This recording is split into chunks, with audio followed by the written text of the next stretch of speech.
ಜಿಲ್ಲೆಯಿಂದ ಒಂದು ಪ್ರಶಸ್ತಿಯನ್ನ ಮಾತ್ರ ಆಯ್ಕೆ ಮಾಡ್ತೀವಿ. ರಾಜ್ಯ ಯುವ ಪ್ರಶಸ್ತಿಗೆ ಯಾವ ರೀತಿಯಾಗಿ ರಾಜ್ಯ ಯುವ ಸಂಘಗಳ ಒಕ್ಕೂಟ ಒಂದು ಯಾವ ಆಯ್ಕೆ ಮಾಡಲಿಕ್ಕೋಸ್ಕರ ಯಾವ ರೀತಿಯ ಮಾನದಂಡವನ್ನು ನೀಡ್ತಾರೆ ಮತ್ತು ಯಾವ ಥರ ಆಯ್ಕೆ ಮಾಡ್ತಾರೆ ಅನ್ನೋದನ್ನ ನಮ್ಮ ವೀಕ್ಷಕರಿಗೆ ತಿಳಿಸುವಂಥ ಕೆಲಸವನ್ನು ಮೂಡಲ್ಗಿ ಟ್ಯಾಲೆಂಟ್ಸ್ ಮಾಡ್ತದೆ.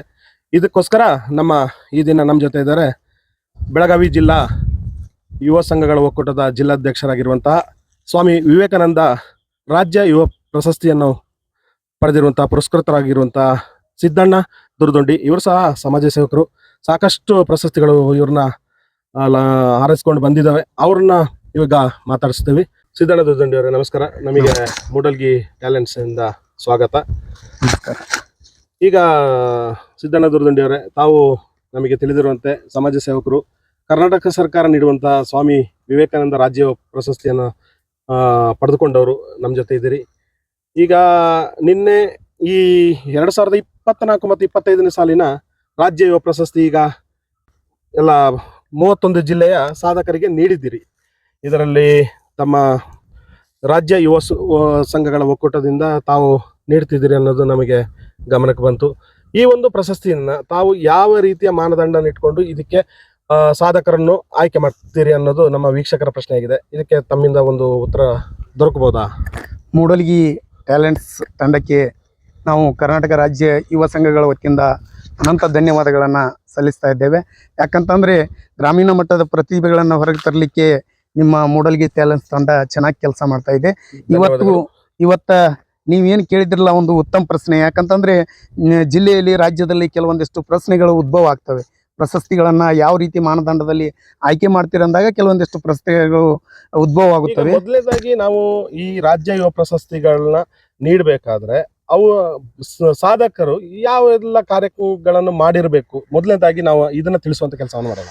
ಮೊದಲಿಗೆ ಯುವ ಸಂಘಟನೆಗಳನ್ನು ಹುಟ್ಟುಹಾಕಿ ಯುವಕ ಸಂಘಗಳ ಮುಖಾಂತರ ಗ್ರಾಮೀಣ ಕ್ರೀಡೆ, ಜನಪದ ಕಲೆ, ಸಾಹಿತ್ಯ, ಹೀಗೆ ಹಲವಾರು ಗ್ರಾಮೀಣ ಭಾಗದಲ್ಲಿ ಸಸಿ ನೆಡುವಂಥ ಕಾರ್ಯಕ್ರಮ ಆಗಿರ್ಬೋದು, ಸಾಮಾಜಿಕ ಜನಜಾಗೃತಿ ಕಾರ್ಯಕ್ರಮಗಳನ್ನಾಗಿರ್ಬೋದು, ಸಮಾಜದಲ್ಲಿ ಇರತಕ್ಕಂಥ ಕಟ್ಟಕಡೆಗೆ ಸರ್ಕಾರದ ಸೌಲಭ್ಯಗಳನ್ನು ಸಂಘಗಳ ಮುಖಾಂತರ, ಕ್ರೀಡೆಗಳ ಮುಖಾಂತರ, ಜನಪದ ಕಲೆ ಮುಖಾಂತರ ಗ್ರಾಮೀಣ ಭಾಗದಲ್ಲಿರುವ ಜನರನ್ನು ಗುರುತಿಸಿ ಅವರಿಗೆ ವೇದಿಕೆಗಳನ್ನು ಕಲ್ಪಿಸುವಂಥ ಕಾರ್ಯವನ್ನು ತಾವು ನಿಸ್ವಾರ್ಥಿಗಳಾಗಿ ತಾಳ್ಮೆಯಿಂದ ಸುದೀರ್ಘವಾಗಿ ಅಂತವರನ್ನ ಗುರುತಿಸುವಂತ ಕೆಲಸ ಮಾಡ್ತೀವಿ. ಈಗ ಮತ್ತೆ ಅದಕ್ಕೆ ಅಂತೇಳಿ ಯಾವುದೇ ರೀತಿಯ ಮಾನದಂಡಗಳು ಇಲ್ಲ.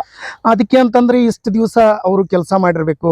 ಸುಮಾರು 10 ವರ್ಷಗಳಿಂದ ಸಾಮಾಜಿಕ ಕ್ಷೇತ್ರದಲ್ಲಿ ತಮ್ಮದೇ ಆಗಿರ್ತಕ್ಕಂಥ ಸೇವೆಯನ್ನ, ಈಗ ಉದಾಹರಣೆಯಾಗಿ ಬೆಳಗಾವಿ ಜಿಲ್ಲೆಯಿಂದ ಸುಭಾಷ್ ಹಾಲಪ್ಪ ಗುಡ್ಯಾಗೋಳವರನ್ನ ಆಯ್ಕೆ ಮಾಡಿದ್ದೀವಿ. ಈಗ ಸಾಕಷ್ಟು ಈಗ ಬೆಳಗಾವಿ ಜಿಲ್ಲೆಯಿಂದ ಈಗ ಈ ಬಾರಿ 2024-25ನೇ ಪ್ರಶಸ್ತಿಯನ್ನು ಮೊನ್ನೆ ತನಕ ಕೊಟ್ಟಿದ್ದೀರಿ. ಇದಕ್ಕಿಂತ ಮುಂಚೆನೂ ಸಾಕಷ್ಟು ಪ್ರಶಸ್ತಿಗಳನ್ನ ನೀಡಿದ್ರಿ ನೀವು. ಇದಕ್ಕಿಂತ ಮುಂಚೆನೂ ಸಾಕಷ್ಟು ಪ್ರಶಸ್ತಿಗಳನ್ನ ಬೆಳಗಾವಿ ಜಿಲ್ಲೆಯಿಂದ ಬೇರೆ ಬೇರೆ ತಾಲೂಕುಗಳಲ್ಲಿ, ಬೇರೆ ಬೇರೆ ತಾಲೂಕು ಸಂಘಗಳಲ್ಲಿ, ಬೇರೆ ಬೇರೆ ಯುವಕ ಸಂಘಗಳಿಗೆ, ಬೇರೆ ಬೇರೆ ಸಾಮಾಜಿಕವಾಗಿರ್ತಕ್ಕಂಥ ನಿಸ್ವಾರ್ಥ ಸೇವೆಯನ್ನು ಮಾಡಿರ್ತಕ್ಕಂಥ, ಅಂತಂದ್ರೆ ಸಾಮಾಜಿಕವಾಗಿ ಅವರಿಂದ ಉಪಯೋಗ ಆಗಿರ್ಬೇಕು, ಸ್ವಾರ್ಥಿಗಳಾಗಿರ್ಬಾರ್ದು, ಸಮಾಜಕ್ಕೆ ಒಳ್ಳೆ ರೀತಿಯ ಸಮಾಜಕ್ಕೆ ಕೊಡುಗೆ ನೀಡಿರ್ತಕ್ಕಂಥ ವ್ಯಕ್ತಿಗಳನ್ನ ಆಯ್ಕೆ ಮಾಡಿರ್ತೀವಿ. ಸಿದ್ದಣ್ಣವರೇ, ಈಗ ನಾನೇನ್ ಹೇಳ್ತೀನಿ ಅಂದ್ರೆ, ಈಗ ನಾವು ಒಂದು ಒಕ್ಕೂಟ, ಯುವ ಒಕ್ಕೂಟದ ಜಿಲ್ಲಾಧ್ಯಕ್ಷರಾಗಿದ್ದೀರಿ. ಸಾಕಷ್ಟು ಜವಾಬ್ದಾರಿಗಳಿರ್ತದೆ. ಈಗ ಇಡೀ ಬೆಳಗಾವಿ ಜಿಲ್ಲೆನ ನೀವು ಸಾಕಷ್ಟು ಯುವ ಶಕ್ತಿಗಳನ್ನ ಒಟ್ಟು ಮಾಡಿಸುವಂತ ಕೆಲಸಗಳನ್ನ ನೀವು ಮಾಡ್ತಿದ್ದೀರಿ. ತಮಗೂ ಸಾಕಷ್ಟು ಜವಾಬ್ದಾರಿಗಳಿರುತ್ತೆ. ಈ ಪ್ರಶಸ್ತಿ ಆಯ್ಕೆ ಅಂತ ಬಂದಾಗ ನೀವಿಗೆ ಯಾರಿಗೆ ಕೊಡುವ? ನಮ್ಮ ಬೆಳಗಾವಿ ಜಿಲ್ಲೆಯಲ್ಲಿ ಸಾಕಷ್ಟು ಸಾಧಕರಿದ್ದಾರೆ. ಅವ್ರನ್ನ ಯಾವ ರೀತಿ ಆಯ್ಕೆ ಮಾಡ್ಕೊಂಡ್ರೆ ಸೂಕ್ತ ಅನ್ನೋದು ನಿಮಗೆ ಹೆಂಗೆ ತಿಳಿ ಬರ್ತದೆ? ಈಗಂತಂದ್ರೆ ನಾವು ಒಟ್ಟಿನಲ್ಲಿ ಕೆಲಸ ಮಾಡ್ತಾ ಇದ್ದೀವಿ. ಜಿಲ್ಲೆಯಾದ್ಯಂತ, ರಾಜ್ಯಾದ್ಯಂತ, ರಾಷ್ಟ್ರಾದ್ಯಂತ ನಮ್ಮ ಸಂಘಟನೆ ಕೆಲಸ ಮಾಡ್ತಾ ಇದೆ.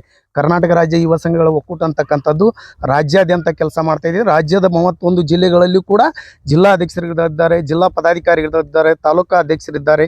ಹೀಗೆ ಅವರು ಕೆಲಸ ಮಾಡ್ತಾ ನಮ್ಮ ಈ ಒಂದು ಸಂಘಟನೆ ಜೊತೆಗೆ ಕೈ ಜೋಡಿಸುವುದರ ಜೊತೆಗೆ ತಮ್ಮ ಒಂದು ಸಂಘವನ್ನು ಹುಟ್ಟಾಕಿ ಸಾಕಷ್ಟು ಸಾಮಾಜಿಕವಾಗಿರ್ತಕ್ಕಂಥ ಕೆಲಸಗಳನ್ನು ಮಾಡಿರ್ಬೇಕು ಅವರು. ಈಗ ತಾವು ಈ ರೀತಿ ಯುವಕರು, ಯುವ ಶಕ್ತಿಗಳು ಸಮಾಜ ಸೇವೆಯನ್ನು ಮಾಡ್ತಾರೆ ಅನ್ನೋದನ್ನ ನೀವು ನಿರಂತರವಾಗಿ ಅವ್ರ ಕಡೆ ಗಮನ ಹರಿಸ್ತಾ ಇರ್ತೀವಿ. ಯಾರಿಗೆ ಪ್ರಶಸ್ತಿ ಕೊಡ್ಬೇಕಾದ್ರೆ ಅವರು ಮೂಡಲಗಿ ತಾಲೂಕಲ್ಲಿ ಆಗಿರ್ಬೋದು, ಗೋಕಾಕ್ ತಾಲೂಕಲ್ಲಿ ಆಗಿರ್ಬೋದು, ರಾಮದುರ್ಗ ತಾಲೂಕಲ್ಲಿ ಆಗಿರ್ಬೋದು, ಬೆಳಗಾವಿ ತಾಲೂಕಲ್ಲಿ ಆಗಿರ್ಬೋದು, ಖಾನಾಪುರ ತಾಲೂಕಲ್ಲಿ ಆಗಿರ್ಬೋದು, ಚಿಕ್ಕೋಡಿ ತಾಲೂಕು, ಹೀಗೆ ನಮ್ಮ ಜಿಲ್ಲೆಯ 14 ತಾಲೂಕುಗಳಲ್ಲಿ ಯಾವ ರೀತಿ ಕೆಲಸ ಮಾಡ್ತಾ ಇದ್ದಾರೆ, ಯಾವ ರೀತಿ ಅವರು ಯುವಕ ಸಂಘವನ್ನು ಹುಟ್ಟಾಕಿ ಆಕ್ಟಿವ್ ಆಗಿ ಕೆಲಸ ಮಾಡ್ತಾ ಇದ್ದಾರೆ, ಯಾವ ರೀತಿಯಾಗಿ ಜನರಿಗೆ ಒಂದು ಉತ್ತಮ ಸಂದೇಶವನ್ನು ಕೊಡ್ತಾ ಇದ್ದಾರೆ, ತಾಳ್ಮೆಯಿಂದ ಕೆಲಸ ಯಾವ ರೀತಿ ಮಾಡ್ತಾ ಇದ್ದಾರೆ ಸಾಮಾಜಿಕವಾಗಿ ಅವರು ಕ್ರೀಡೆ, ಜನಪದ ಕಲೆ ಹೀಗೆ ಹಲವಾರು ಕಾರ್ಯಕ್ರಮಗಳನ್ನು ಮಾಡುವುದರ ಜೊತೆಗೆ ಜನಜಾಗೃತಿಯೊಂದಿಗೆ ತಾಳ್ಮೆಯಿಂದ, ಶ್ರದ್ಧೆಯಿಂದ, ಭಕ್ತಿಯಿಂದ 2024-25ನೇ ಸಾಲಿನ ಒಂದು ರಾಜ್ಯ ಪ್ರಶಸ್ತಿ ಈಗಾಗಲೇ ದೊಡ್ಡ ರಾಜ್ಯ ಮಟ್ಟದ ವೇದಿಕೆಯಲ್ಲಿ ಅದನ್ನ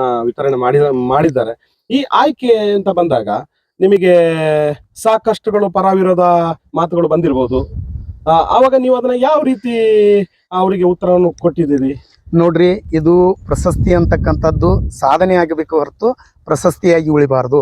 ಸಾಧನೆ ಮುಖ್ಯ ಆಗಿರ್ಬೇಕು, ಪ್ರಶಸ್ತಿ ಮುಖ್ಯವಲ್ಲ, ಸಾಧನೆ ಮುಖ್ಯ. ಈಗ ಸಾಧನೆ ಯಾರು ಮಾಡಿರ್ತಾರೆ, ಇತ್ತೀಚಿನ ದಿನಗಳಲ್ಲಿ ಏನು ಅಂತ ಹೇಳಿದ್ರೆ, ಯಾವುದೇ ಒಂದು ಪ್ರಶಸ್ತಿಗಳಾಗ್ಲಿ ಸಾಕಷ್ಟು ವಿವಾದಗಳು ಹುಟ್ಟಾಗ್ತದೆ.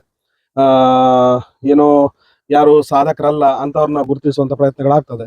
ಈ ತರ ನಿಮ್ಮ ಯುವ ಸಂಘಗಳ ಒಕ್ಕೂಟದಿಂದ ಪ್ರಾಮಾಣಿಕ ಪ್ರಯತ್ನದಿಂದ ಒಬ್ಬರು ಸಾಧಕರಿಗೆ ಗುರುತಿಸಿ ನೀವು ಪ್ರಶಸ್ತಿಯನ್ನು ನೀಡಿದ್ದೀರಿ. ಇದಕ್ಕೆ ಸಾಕಷ್ಟು ಪರ ವಿರೋಧಗಳು ಬರ್ತದೆ. ಆ ರೀತಿ ಯಾವ್ದಾದ್ರು ವಿರೋಧ ಏನಾದ್ರು ಬಂದಿತ್ತಾ? ವಿರೋಧ ಬಂದ್ರೂ ಏನ್ ಹೇಳ್ತೀವಿ ಅಂತಂದ್ರೆ, ಈಗ ನೋಡ್ರಿ, ಒಂದು ಕಾರ್ಯಕ್ರಮ ಅಂತ ಬಂದಾಗ ಎಲ್ಲ ಜಿಲ್ಲೆಯಲ್ಲಿ ಎಲ್ಲರಿಗೂ ಒಮ್ಮೆ ಕೊಡ್ಲಿಕ್ಕೆ ಆಗಲ್ಲ. ಜಿಲ್ಲೆಯಿಂದ ಒಂದು ಪ್ರಶಸ್ತಿಯನ್ನ ಮಾತ್ರ ಆಯ್ಕೆ ಮಾಡ್ತೀವಿ. ಇಲ್ಲಿ ನಾನು ನಿಮ್ಗೆ ಹೇಳಿರುವ ಹಾಗೆ ಮೂಡಲ್ಗಿ ಟ್ಯಾಲೆಂಟ್ಸ್ ತಂಡದ ಮುಖಾಂತರ ಸಂಘಟಕರಿಗೆ ಮತ್ತು ಕಾರ್ಯ ಮಾಡುವಂಥವ್ರಿಗೆ, ಕೆಲಸ ಮಾಡುವಂಥವ್ರಿಗೆ ಒಂದು ಸಂದೇಶ ಏನು ಕೊಡ್ತೀವಿ ಅಂತಂದ್ರೆ, ಇಲ್ಲಿ ಪ್ರಶಸ್ತಿ ಮುಖ್ಯವಲ್ಲ, ಸಾಧನೆ ಮುಖ್ಯ. ನೀವು ಸಾಮಾಜಿಕ ಕ್ಷೇತ್ರದಲ್ಲಿ ಸಾಧನೆಯನ್ನ ಮಾಡ್ರಿ, ಇನ್ನೂ ಹೆಚ್ಚಿನ ರೀತಿಯಾಗಿ ಕೆಲಸವನ್ನು ಮಾಡ್ರಿ, ನಿಸ್ವಾರ್ಥಿಗಳಾಗಿ ಸಂಘಟನೆ ಮಾಡ್ರಿ, ಸಾಮಾಜಿಕವಾಗಿ ದುರ್ಬಲ ವರ್ಗದವರಿಗೆ, ಸಮಾಜದಿಂದ ಕಟ್ಟಕಡೆಯ ವ್ಯಕ್ತಿಗಳಿಗೆ ಸೌಲಭ್ಯಗಳನ್ನು ಒದಗಿಸಿಕೊಡೋದ್ರ ಜೊತೆಗೆ ಸಾಕಷ್ಟು ವೇದಿಕೆಗಳನ್ನ, ಎಲೆಮರೆಕಾಯಿ ಅಂತಿರುವ ಕಲಾವಿದರಾಗಿರ್ಬೋದು, ಕ್ರೀಡೆಗಳಾಗಿರ್ಬೋದು, ಕ್ರೀಡಾ ಪ್ರೇಮಿಗಳಾಗಿ ಕ್ರೀಡೆಗಳಿಗಾಗಿ ಸಾಕಷ್ಟು ತಮ್ಮ ಶ್ರಮವನ್ನು ವಹಿಸ್ತಾ ಇದ್ದಾರೆ.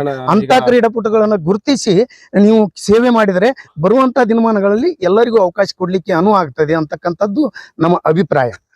ಧನ್ಯವಾದಗಳು ಸಿದ್ದಣ್ಣವರೇ. ತಮ್ಮ ಒಂದು ಈ ರಾಜ್ಯ ಯುವ ಪ್ರಶಸ್ತಿಯ ಬಗ್ಗೆ ತಮ್ಮ 2 ಮನದಾಳ ಮಾತುಗಳನ್ನು ನಮ್ಮ ಮೂಡಲ್ಗಿ ಟ್ಯಾಲೆಂಟ್ಸ್ ಜೊತೆ ಮಾತಾಡಿದ್ದಕ್ಕೆ. ವೀಕ್ಷಕರೇ, ಇದು ನಮ್ಮ ಮೂಡಲ್ಗಿ ಟ್ಯಾಲೆಂಟ್ಸ್ ನ ಒಂದು ಸಾಧಕನ ಪರಿಚಯ ಆಗಿತ್ತು. ಮುಂದಿನ ದಿನಗಳಲ್ಲೂ ಬೇರೆ ಒಬ್ಬ ಸಾಧಕನ ಪರಿಚಯದೊಂದಿಗೆ ನಾವು ನಿಮ್ಮ ಮುಂದೆಗಡೆ ಬರ್ತೀವಿ. ವಿಡಿಯೋನ ಹೆಚ್ಚು ಲೈಕ್ ಮಾಡಿ, ಶೇರ್ ಮಾಡಿ. ಇದು ಮೂಡಲ್ಗಿ ಟ್ಯಾಲೆಂಟ್ಸ್.